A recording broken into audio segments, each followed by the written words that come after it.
மதக்கலவரங்கள்லேருந்து முஸ்லீம் மக்களோட உரிமைகள்லேருந்து பெண்களோட உரிமைகள் எல்லாத்தையும் இப்போ நீங்கள் பிஜேபியை நோக்கி இவ்வளவு, அதாவது ஓம் சக்தி பராசக்தின்லாம் சொல்லி உங்களுக்கு வந்து நீங்கள் வந்து திமுக எதிர்க்கிறீங்க. பிஜேபின்ற வார்த்தையை கூட நேற்று பேசலை இஃப்தார் நிகழ்வில். சரி, நேற்று பேச தேவையில்லை, இதற்கு முன்னாடி பேசியிருக்கிறாங்களா? திமுக விமர்சிக்கிற அளவிற்கு ஒரு சதவீதம் கூட, இதில் ஒரு 100%, அந்த 1% கூட பிஜேபின்ற பேரை கூட எடுக்கிறது கிடையாது. அது விஜயோ ஆதவர்ஜுனாவோ யாரோ அப்படியே ஒரு மேம்போக்காக அந்த ஒரு பூசி முழுகின மாதிரி நாங்கள் எதிர்க்கிறோம்னா என்ன எதிர்க்கிறீங்க? அப்போ நீங்கள் என்டிஏ கூட்டணி அலையன்ஸ்க்கு நீங்கள் போய் பேசியிருக்கிறீங்களா? டெல்லிக்கு போகிறது வந்து விசாரணைக்கா, இல்லை டெல்லியின் தலைமையின் ஆசையை வாங்குறதுக்கா? டெல்லியின் தலைமைனா யார்? பிஜேபியோட ஒரு ஆசை. அவர் தான் சொல்கிறாரு டெல்லிக்கு அடிப்படை மாட்டோம்னு சொல்கிறாரு ஆதவர். அப்புறம் யார்கிட்ட 90 சீட்டு பேசுறீங்க? இந்தியாவில் இருக்கக்கூடிய நிதிஷ்குமார் பார்ட்டியிலேருந்து எல்லா கட்சிகளையும் பிஜேபி இல்லாமல் ஆக்கிக்கிட்டு எல்லா மாநிலங்களையும், அதே மாதிரி தமிழ்நாட்டிலையும் இருக்கக்கூடிய திமுகவையும் இல்லாமல் ஆக்க செய்வதற்கான வேலைகளை விஜய் வழியாக செய்கிறாங்களா? முதல் ஸ்டேட்மெண்ட் பாசிசமா பாயாசமான்றது, அது ஒரு ட்ரோல் மெட்டீரியலாக ஒரு பாசிசம்ன்ற வேர்டை ஒரு ட்ரோலாக, அது ஒன்றுமே கிடையாது. மக்கள் கொத்து கொத்தாக சாவதோ, மதக்கலவரங்களில் சாவதோ, மதத்தின் பெயரால் அந்த அடையாளத்தின் பெயரால் தினம் தினம் லிஞ்ச் ஆகிறதோ படுகொலை ஆகிறதோ உங்களுக்கு வந்து ஜோக்காக இருக்கும்.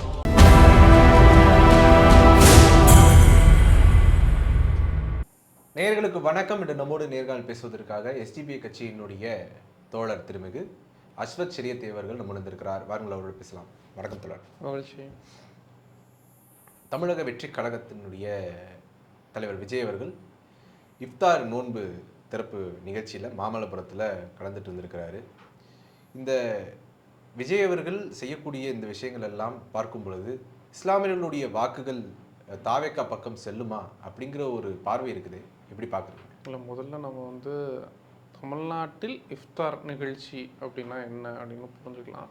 தமிழ்நாட்டில் திராவிட அரசியலின் தோற்றுவாய் ஒரு அரசியல் கலாச்சாரமாக தமிழ்நாட்டில், இந்தியாவில் மற்ற மாநிலங்களில் இல்லாத அளவிற்கு தமிழ்நாட்டில் தான் இஃப்தார் நிகழ்வில் நமக்கு வந்து கலைஞர் வந்தார், அப்புறம் வந்து ஜெயலலிதா அம்மையார் வந்திருக்கிறாங்க. எல்லோருமே பெரியார்லேருந்து அண்ணாலேருந்து எல்லா தலைவர்களும், இன்க்ளூட் இப்போதைக்கு பிஜேபியில் கூட்டணியில் இருந்தாலும் எடப்பாடி பழனிசாமியிலேருந்து டிடிவி தினகரன்லேருந்து இந்த தரப்புகள் எல்லாம் ஒரு இஃப்தார் நிகழ்வு வைக்கணும் அப்படின்ற அந்த சூழல் தமிழ்நாட்டில் மட்டும்தான் இருக்குது. அந்த சூழலை, அந்த ஆரோக்கியமான சூழலை நாம் இன்னும் நீண்ட நெடுங்காலத்துக்கு கொண்டு போக வேண்டிய தேவை இருக்குது. இப்போ இது வந்து ஒரு தேர்தல் ஸ்டண்ட்டு தானா அப்படின்ற அந்த வாத பிரதிவாதங்கள்லாம் வருது. இப்போ அதையும் நாம் புரிஞ்சுக்க வேண்டியது இருக்குது. இது தேர்தல் ஸ்டண்டெல்லாம் கடந்து இந்தியாவில் இன்றைக்கி இருக்கக்கூடிய பாசிச சூழலில், இந்துத்துவ சூழலில், இஃப்தார் நிகழ்வில், ஒரு சிறுபான்மை சமூகத்தின் நிகழ்வில் பெரும்பான்மையான தலைவர்கள் அந்த நிகழ்வில் வந்து கலந்துக்கிறாங்க. நான் உங்களோடு இருக்கிறோம்.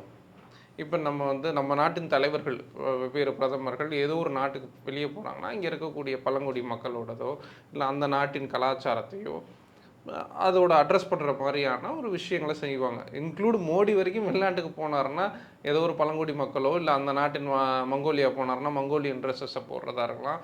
இங்கே இன்க்ளூடு சீன பிரதமர் வந்து, சீன அதிபர் வந்து இங்கே வந்து சென்னை மாமல்லபுரத்தில் வரும்போதும் கூட அந்த பட்டு வேட்டி பட்டு சட்டை எல்லாம் ஒரு, அப்போ நான் உங்களோடு இருக்கிறேன். அப்போ இந்தியாவில் இன்றைக்கி சிறுபான்மை சமூகம் அச்சத்திற்குள்ளாகப்பட்டிருக்கு, பாதிப்புக்குள்ளாகப்பட்டிருக்கு. வெவ்வேறு அரசியல் ரீதியாக, பொருளாதார ரீதியாக, சமூக ரீதியாக எல்லா வகையிலும் சிறுபான்மை மக்கள் ஒடுக்கப்பட்டுக்கிட்டு இருக்கிறாங்க.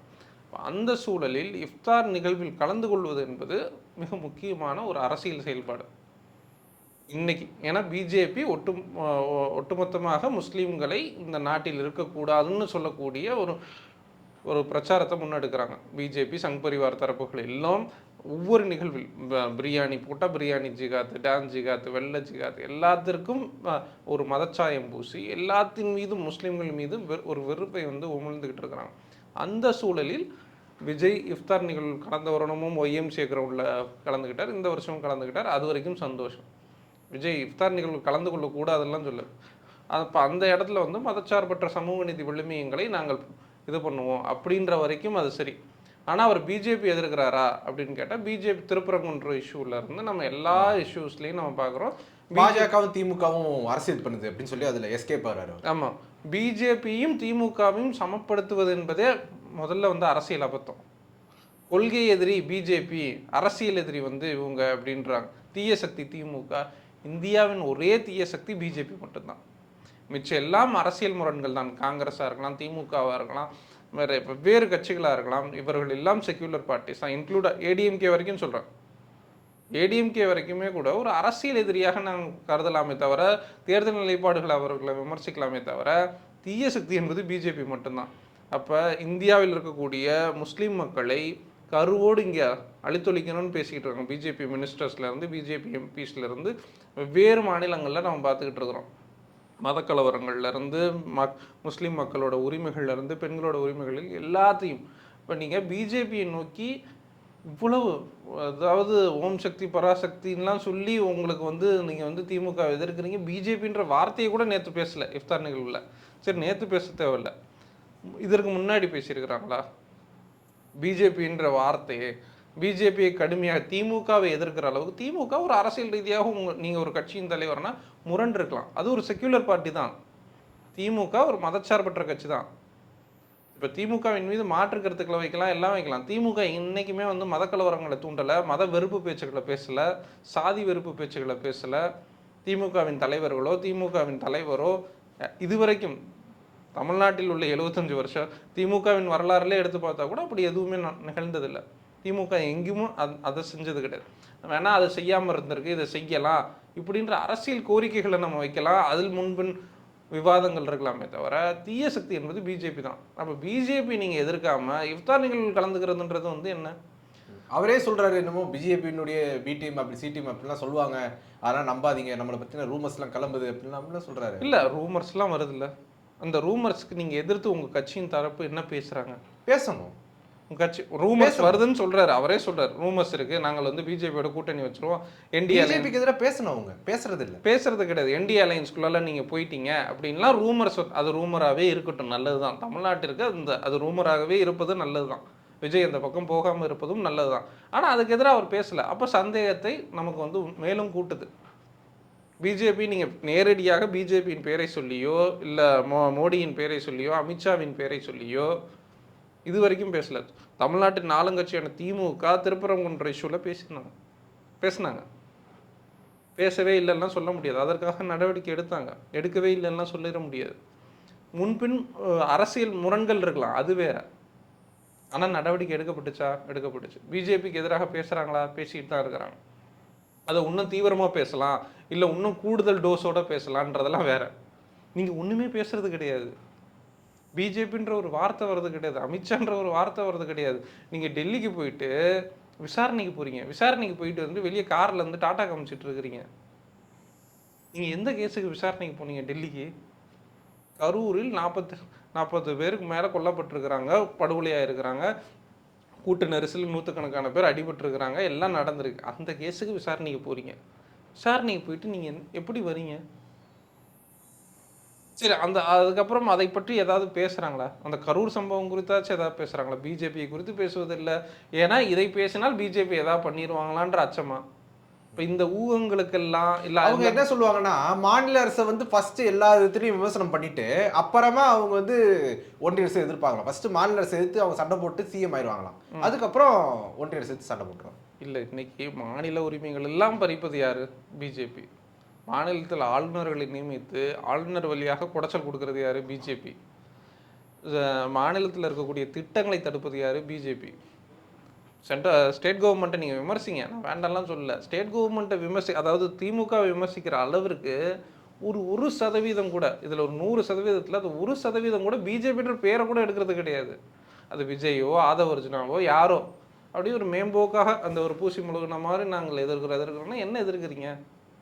அப்போ நீங்கள் என்டிஏ கூட்டணி அலையன்ஸ்க்கு நீங்கள் போய் பேசியிருக்கிறீங்களா? இல்லை ஆந்திராவில் அந்த பவன் கல்யாண் துணை முதல்வர் இந்த கால்குலேஷன்ஸ்க்கெலாம் நீங்கள் அங்கே விவாதம் நடந்திருக்கா? இந்த விவாதங்கள் எல்லாம் சமூக ஊடகங்கள்லையும் பொதுவெளிகள்லையும் கடந்த ஒரு 4-5 நாளாக போயிட்டு தான் இருக்குது. இந்த 4-5 நாளாக கூட டிவிகேவை சேர்ந்த யாருமே ஊடகங்களில் பேசலை. ஊடகங்களில் யாரும் பேசக்கூடாதுன்னு வேற சொல்லி வச்சுருக்கிறாங்க. அப்போ நீங்கள் இஃப்தார் நிகழ்வு நான் முன்னாடி சொன்ன மாதிரி இஃப்தார் நிகழ்வு கலந்து கொள்வதற்கு எந்த ஆட்சேபனையும் இல்லை. சந்தோஷம், எல்லா கட்சிகளும் கலந்துக்கணும். இந்தியாவில் இந்த அரசியல் கலாச்சாரம், இந்தியா முழுக்க இந்த அரசியல் கலாச்சாரம் இருக்கணும், அதில் எந்த மாற்று கருத்தும் கிடையாது. ஆனால் நீங்கள் என்ன பேசுகிறீங்க? செக்யூலர் சோஷியல் ஜஸ்டிஸ் பார்ட்டி, மதச்சார்பற்ற சமூக நீதி கட்சியாகத்தான் நாங்கள் இருப்போம் அப்படின்னு சொல்கிறீங்க. அப்போ செக்யூலர் வேல்யூஸை நீங்கள் என்னவாக பேசுகிறீங்க? அதற்காக நீங்கள் ஒரு ஒரு ட்விட் போடுறதோடு முடிஞ்சிருச்சா? ஒரு கிறிஸ்மஸுக்கோ இல்லை ஒரு ரம்ஜானுக்கோ எல்லாத்துக்கும் வந்து ஒரு ட்விட்டரில் வந்து ஒரு ஸ்டேட்டஸ் போடுறதோடு முடிஞ்சிருச்சா? இல்லைனா போயிட்டு இஃப்தார் நிகழ்வில் கலந்துட்டு கஞ்சியை குடிச்சிட்டு நீங்கள் வந்து 2 நிமிஷம் பேசிட்டீங்கன்னா மக்கள் எல்லாம் நம்பிடுவாங்களே? இதெல்லாம் நம்புகிற மாதிரிலாம் இல்லை. அப்போ நீங்கள் பிஜேபியை வலுவாக எதிர்க்க வேண்டிய தேவை இருக்குது. இப்போ நம்ம அந்த அளவில் வந்து விஜயை வந்து விமர்சிக்க தான் செய்யணும். ஆதவர்ஜனா பேசின ஒரு விஷயம் வந்து டிபேட் ஆகுது. என்னன்னா, சிடி நிர்மல்குமார் சொல்றாரு, பாஜக, அதிமுக, சசிகலா அம்மையாரோடு எங்களுக்குலாம் கூட்டணி பேச்சுவார்த்தை நடத்தினா சொல்றாங்க, அதெல்லாம் வதந்தி, அப்படிலாம் எதுவும் நடக்கல அப்படின்னு ஒரு பக்கம் சொல்றாரு. ஆனால் ஆதவர்ஜனா சொல்றாரு, 90 தொகுதிகள் கொடுத்து 2.5 வருஷம் நீ முதல்வர், 2.5 வருஷம் நான் முதல்வர் விலை பேசினாங்க அப்படின்னு சொல்றாரு. ரெண்டுமே முரணாக தானே இருக்குது. இப்போ நம்ம பேசணும்ல, இந்த ஊகங்கள், அனுமானங்கள், இதெல்லாம் நேற்றும் கூட இஃப்தார் நிகழ்வில் வந்து விஜய் வந்து ஒரு பூடகமாக அப்படி சொல்கிறார். நாங்கள்லாம் எந்த கூட்டணிக்கும் போக மாட்டோம், நாங்கள் வந்து ஒரு சமூக நீதி கட்சி தான் அப்படின்னு சொல்கிறார். இப்போ இன்னொரு பக்கம் நீங்களே சொல்கிறீங்க, ஆதவர்ஜனா தான் பேசுகிறாரு. அது இப்படி ஒரு ஸ்டேட்மெண்ட் கொடுக்குறாரு. 2.5 வருஷம், அதாவது கர்நாடகாவில் இதுக்கு முன்னாடி இருந்த மாதிரியும் ஆந்திராவில் இருந்த மாதிரி 2.5 வருஷம் நீ 2.5 வருஷம் நான், யார் பேசினா? திமுகவா? இல்லை, இவங்க சொல்கிற திமுக வந்து 2.5 வருஷம் நீ இருந்துக்கோ, 2.5 வருஷம் நான் இருந்துக்கணும். அப்போ ஏடிஎம்கே கிட்ட நீங்கள் பேசியிருக்கீங்க, என்டிஏ அலையன்ஸ் கிட்ட நீங்கள் பேசியிருக்கிறீங்க. அதைத்தான் உங்களுடைய தேர்தல் வியூக அமைப்பாளர் வந்து சொல்கிறார். ஆதவர்ஜனா வந்து அதை தானே சொல்கிறாரு. டிக்ளேர் பண்ணுறது அந்த 90 சீட்டுன்றது யார் டிக்ளேர் பண்ணுறா? பாதிக்கு பாதி 234 பாதிக்கு பாதி வந்து டிக்ளேர் பண்ணுறது ஆதவர்ஜனா. நாங்கள் கிடையாது, திமுக கிடையாது, எஸ்டிபிஐ கிடையாது, மற்ற யாருமே கிடையாது. அந்த ஸ்டேட்மெண்ட்டை பொது வெளியில் வச்சது ஆதவர்ஜனா தான். உங்களின் தேர்தல் வியூக அமைப்பாளர் தான் வைக்கிறார். அப்போ நம்ம அதை என்னவாக புரிஞ்சுக்கணும்? அவங்க என்டிஏ அலையன்ஸ் கிட்ட பேசியிருக்கிறாங்க. டெல்லிக்கு போகிறது வந்து விசாரணைக்கா, இல்லை டெல்லியின் தலைமையின் ஆசையை வாங்குறதுக்கா? டெல்லியின் தலைமைனா யார்? பிஜேபியோட ஆசை. அவர் தான் சொல்கிறாரு, டெல்லிக்கு அடிபணிய மாட்டோம்னு சொல்கிறாரு ஆதவர்ஜனா. அப்புறம் யார்கிட்ட 90 சீட்டு பேசுனீங்க? அவங்க இவங்ககிட்ட பேசுனாங்களாம். இவர் பேசியிருக்கிறாங்கன்னா அப்போ மீட்டிங் நடந்திருக்குன்னு தானே அர்த்தம். மீட்டிங் நடந்திருக்குன்னு தானே அர்த்தம். பேசியிருக்கிறாங்கன்னா மீட்டிங் நடந்திருக்கு.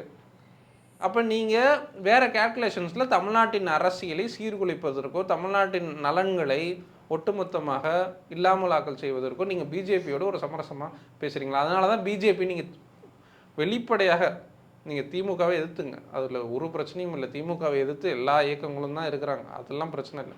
நீங்கள் பிஜேபியின் திட்டங்களை இது வரைக்கும் என்ன எடுத்துறீங்க? தமிழுக்காக இதை எடுத்துருக்கீங்களா? தமிழ் மொழிக்காக தமிழக வெற்றி கழகம்னு பேர் வச்சுருக்கிறீங்க. தமிழ்நாட்டிற்கான மொழி வளர்ச்சிக்கான எந்த நலத்திட்டங்களையும் பிஜேபி நிதி ஒதுக்கீடு முதற்கொண்டு எதையும் செய்வதில்லை. அதற்கு எதிராக நீங்கள் எதாவது பேசியிருக்கிறீங்களா? இல்லை. சரி, பிஜேபி கொண்டு வரக்கூடிய தமிழ்நாட்டுக்கு எதிரான திட்டங்களுக்கு எதிராக ஏதாவது பேசியிருக்கிறீங்களா? இல்லை.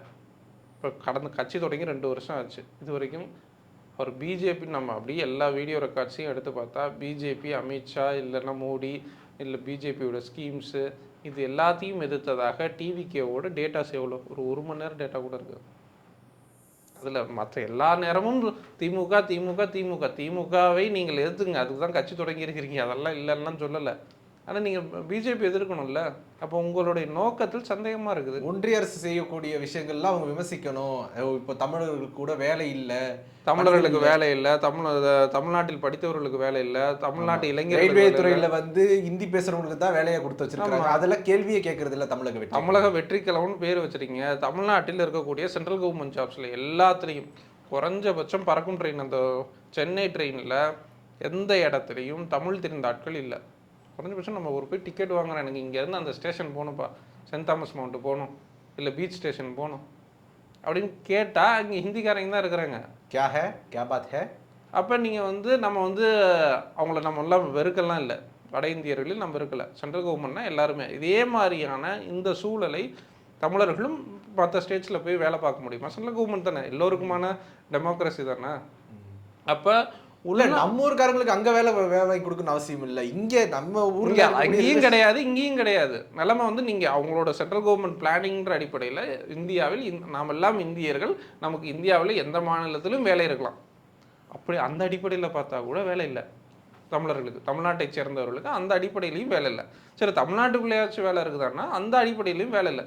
சரி, இதற்கு எதிராகவும் நீங்கள் பேசுகிறதில்ல சென்ட்ரல் கவர்மெண்ட்டில். இப்போ திருச்சியிலேருந்து எல்லா இடங்களையும் கவர்மெண்ட் ஆஃபீஷியல்ஸ், ரயில்வே ஸ்டேஷன்ல இருந்து கவர்மெண்ட், சென்ட்ரல் கவர்மெண்ட் எல்லா இடத்துலையுமே தமிழில் ஹிந்தியில் பேர் வச்சுட்டு இருக்கிறாங்க. ஹிந்தியில் நடுவில் எடுத்து பேர் வைக்கிறாங்க. இன்னொன்று சமஸ்கிருதத்தில் ஒரு பேரை வச்சு அதை தமிழில் டிரான்ஸ்லேட் பண்ணி ஏதோ ஒன்று வைக்கிறாங்க. தமிழில், அதாவது அந்த சமஸ்கிருத பேரை ஏதோ ஒரு பேரை வந்து அப்படி தமிழில் எழுதுறாங்க. அதான் நம்ம என்ன பண்ணணும்னா, இந்த சைவ சாப்பாடு சாப்பிடக்கூடியவங்களுக்குலாம் வந்து நடுவில் சார் சாம்பார் சார் அப்படின்னு நடுவில் கறியை வச்சா அவங்களுக்கு எவ்வளோ கோவம் வரும். அந்த மாதிரி தான் இருக்குது. இப்போ இதுக்கு எதிராக ஏதாவது பேசுகிறாங்களா? எதுவும் கிடையாது. இப்போ தமிழ்நாட்டில் இருக்கக்கூடிய தமிழ்நாட்டு நலன்கள் சார்ந்து எதையும் பேசாமல், இல்லை எதிராக எதையுமே பேசாமல், நீங்கள் யார், நீங்கள் என்ன, உங்களோட நோக்கம் என்ன, இல்லை 90 சீட்டுக்காக நீங்கள் இருக்கிறீங்களா, இல்லை வேறு கால்குலேஷன்ஸ்க்காக தமிழ்நாட்டு நலன்களை வந்து நாங்கள் பிஜேபி எதிர்க்க மாட்டோம், திமுகவையும் இல்லாமல் செய்து விடுவோம். அதாவது இந்தியாவில் இருக்கக்கூடிய நிதிஷ்குமார் பார்ட்டியிலேருந்து எல்லா கட்சிகளையும் பிஜேபி இல்லாமல் ஆக்கியிருக்கு, எல்லா மாநிலத்திலையும். அதே மாதிரி தமிழ்நாட்டிலையும் இருக்கக்கூடிய திமுகவையும் இல்லாமல் ஆக்க செய்வதற்கான வேலைகளை விஜய் வழியாக செய்கிறாங்களா? விஜய் பி டீமா சி டீமாலாம் இல்லை, நமக்கு அவரோட அரசியல் கால்குலேஷன்ஸ்லேருந்தே நம்ம அவர் பேசுகிறதுலேருந்தே தான் நம்ம எடுத்துக்கிறோம். அவரை வந்து அந்த டீம் இந்த டீம்லாம் நம்ம எந்த முத்திரையும் குத்தலை. நம்ம வெளிப்படையாக கேட்குறோம். இப்போ இந்தியாவில் இருக்கக்கூடிய எல்லா கட்சிகளையும் இல்லாமல் ஆக்கியிருக்கு. மாநில கட்சிகள் எல்லாத்தையும் பிஜேபி வெளிப்படையாக கொஞ்சம் கொஞ்சமாக கூட இருந்து செல்லரிச்சு அதே மாதிரி தான் அதிமுகவை பண்ணியிருக்கிறாங்க, பண்ணிக்கிட்டு இருக்கிறாங்க. அதிமுகவை 3-4 கூறாக உடைச்சு, டிடிவி ஒரு பக்கம், எடப்பாடி ஒரு பக்கம், அந்த அம்மா ஒரு பக்கம், எல்லாத்தையும் 4 கூறாக உடைச்சிட்டு திருப்பி நாங்கள் எல்லாம் ஒன்று சேரணும். அப்போ ஒரு கூட்டமைப்பை இல்லாமல் ஆக்கிட்டு திருப்பி அந்த கூட்டமைப்பெல்லாம் ஒன்று சேரணும். இந்த வேலைகள் எல்லாத்தையும் பிஜேபி செஞ்சுக்கிட்டு தான் இருக்குது. எல்லா மாநிலத்திலையும் செஞ்சுக்கிட்டு இருக்கிறாங்க. சாதி கட்சிகளை ஒரு பக்கம் எடுத்துக்கிறது, சின்ன சின்ன சிறுபான்மை தரப்புகளை ஒரு பக்கம் எடுத்துக்கிறது, இது எல்லாத்தையும் எடுத்துக்கிட்டு டிவைட் அண்ட் ரூல்ன்ற மாதிரி. அப்போ பிஜேபி விஜய் போன்ற டிவிகே போன்ற கட்சி டிவைட் அண்ட் ரூலுக்கான ஒரு டூலாக பயன்படுத்துகிறாங்களா? ஏன்னா பிஜேபி எதிர்க்கிறது இல்லை. விஜய் எங்கேயுமே பிஜேபி எதிர்த்தோ, அமித்ஷாவை எதிர்த்தோ, ஃபாசிசம், நீங்கள் விஜயோட 2 வருஷத்துக்கு முன்னாடி ஃபாசிசம் ஃபாயசம்ன்ற ஒரு ஸ்டேட்மெண்ட்டை கொடுக்குறாரு. நீங்கள் ஃபாசிசத்தால் இந்தியாவில் பாதிக்கப்பட்டவர்கள் முதல்ல பார்த்தோன்னா முஸ்லீம்கள் தான். அப்போ நீங்கள் அந்த ஃபாசிசம்ன்ற வார்த்தையை நீங்கள் ட்ரோலாக மாற்றினார். முதல் ஸ்டேட்மெண்ட் ஃபாசிசமாக பாயாசமான்றார். அது ஒரு ட்ரோல் மெட்டீரியலாக ஒரு ஃபாசிசம்ன்ற வேர்டை ஒரு ட்ரோலாக, அது ஒன்றுமே கிடையாது. மக்கள் கொத்து கொத்தாக சாவதோ, மதக்கலவரங்களில் சாவதோ, மதத்தின் பெயரால், அந்த அடையாளத்தின் பெயரால் தினம் லிஞ்ச் ஆகுறதோ, படுகொலை ஆகுறதோ உங்களுக்கு வந்து ஜோக்காக இருக்கா? அது அந்த இடத்துலேருந்தே அந்த டவுட் ஸ்டார்ட் ஆகுது. இல்லை, இஸ்லாமியர்கள் பெரும்பாலும் வடநாட்டில் மாட்டுக்கறி வச்சிருக்காங்கன்றதுக்காண்டிய படுகொலைகள் நடக்குது. ஹத்ராஸில் நடந்த பாலியல் கொடுமை, மாட்டுக்கறிலாம் இல்லை. நீங்கள் சும்மா ஒரு ட்ரெயினில் ஒரு முஸ்லீம் அடையாளத்தோடு இப்போ நம்ம வளர்க்குற 4 நாள் 5 நாளைக்கு முன்னாடி கூட பார்ப்போம். ஜெய் ஸ்ரீராம் சொல்லு அப்படின்னு சொல்லி அவனுக்கு சும்மா ஒரு ஆட்டோ டிரைவராக இருப்பார், ஒரு டாக்ஸி டிரைவராக இருப்பார், ஒரு ட்ரெயினில் போகிற சக பயணியாக ஒரு இஸ்லாமிய அடையாளத்தோடு, சும்மா ஒரு தாடியோ இல்லை தொப்பியோ ஏதோ ஒரு அடையாளத்தோடு உட்கார்ந்து இருந்தால் அவர் மீது தாக்குதல் நடக்கலாம். அப்போ அந்த சூழல் இன்னைக்கு தென்னிந்தியா வரைக்கும், கர்நாடகா, ஆந்திரா வரைக்கும் வந்திருக்கு. அந்த சூழல் ஒரு ட்ரெயினில் ஒரு சாதாரண ஒரு ஆள் வந்து ஒரு கைலியோ இல்லை ஜிப்பாவோ ஏதோ ஒன்று தாடியோடு இருந்தாங்கன்னா, இல்லை ஒரு அம்மா ஒரு ஹிஜாபோடு இருந்தால் அவருக்கு எந்த நேரமும் தாக்கப்படலாம்ன்ற சூழலில் நீங்கள் ஃபாசிசமாக பாயாசமானு பேசுவீங்க. பிஜேபி நீங்கள் எந்த இடத்துலையும் பேச மாட்டீங்க. திமுகவை நீங்கள் அரசியல் ரீதியாக எதிர்த்துங்க, அதுக்கு தான் கட்சி தொடங்கி இருக்கிறீங்க. நான் அது திருப்பி அழுத்தியே சொல்கிறேன். ஆனால் திமுக ஒரு காலம் தீய சக்தி அல்ல. பிஜேபி மட்டும்தான் இந்தியாவில் இருக்கக்கூடிய ஒரே தீய சக்தி. அந்த தீய சக்தியை எதிர்த்து உங்களால் எதுவுமே பேச முடியாது. தமிழ் வாழ்கன்னு சொல்லி பிஜேபி ஒளிகன்னு உங்களால் சொல்லவே முடியாது. ஓம் சக்தி பராசக்தி பிஜேபியை ஒரு தீய சக்தின்னு கூட உங்களால் சொல்ல முடியாது. பிஜேபி ஒரு மத துவேஷத்தை தான் உள்ளே எடுக்கிறாங்க. இப்போ பிஜேபி வந்து ஜெய் ஸ்ரீராம் சொல்லுது, அந்த பக்கம் பெங்காலில் காளியை எடுக்கிறாங்க, துர்காவை எடுக்கிறாங்க. இது எல்லா மாநிலங்கள், தமிழ்நாட்டில் முருகரை எடுத்தாங்க. பிஜேபி நீங்கள் முருகனை எடுத்து கூட உங்களால் பிஜேபி எதிர்க்க முடியாது. ஏன்னா திருப்பரங்குன்றத்தில் நீங்கள் முருகனை எடுத்து பிஜேபி இப்படி ஒரு முருகனுக்கு எதிராக இப்படி ஒரு வேலை செய்யுது அப்படின்னு நீங்கள் ஸ்டேட்மெண்ட் கொடுத்துருக்கணும்ல. அப்போ இவர்கள் மீது, இவர்களோட அரசியல் நடவடிக்கைகள் மீது சந்தேகம் தான் வருது. அதற்கான அந்த சந்தேகத்தையும் அவர்களே விதைக்கிறாங்க. வெளியில இருந்தெல்லாம் விதைக்கல, வெளியில இருந்தெல்லாம் ஒரு ஆள் எல்லாம் வந்து விதைக்கல. அதை ஒரிஜினாவே 90 சீட்டு பேசுனாங்கன்றாங்க, நாங்கள் போக மாட்டோம்னு சொல்கிறாங்க. சரி, வேறு யாராவது ஸ்டேட்மெண்ட்ஸ் பார்க்குறோன்னா நீங்களே வெளியே இந்த மாதிரி ஊகங்கள், அப்போ நீங்களே வந்து அந்த ரூமர்ஸை ஸ்ப்ரெட் பண்ணிவிட்டு அதை போட்டு பார்த்துட்டு இதெல்லாம் எப்படி இருக்குது அப்படின்னு பார்த்து, இல்லை நாங்கள்லாம் அப்படி கிடையாது, அந்த ரூமர்ஸை ஸ்ப்ரெட் பண்ணுறது டிவிகேவா? உங்களுடைய நேரத்தை ஒதுக்கி எங்களோட கருத்தில் பண்ணதுக்கு மிக்க நன்றி சார்.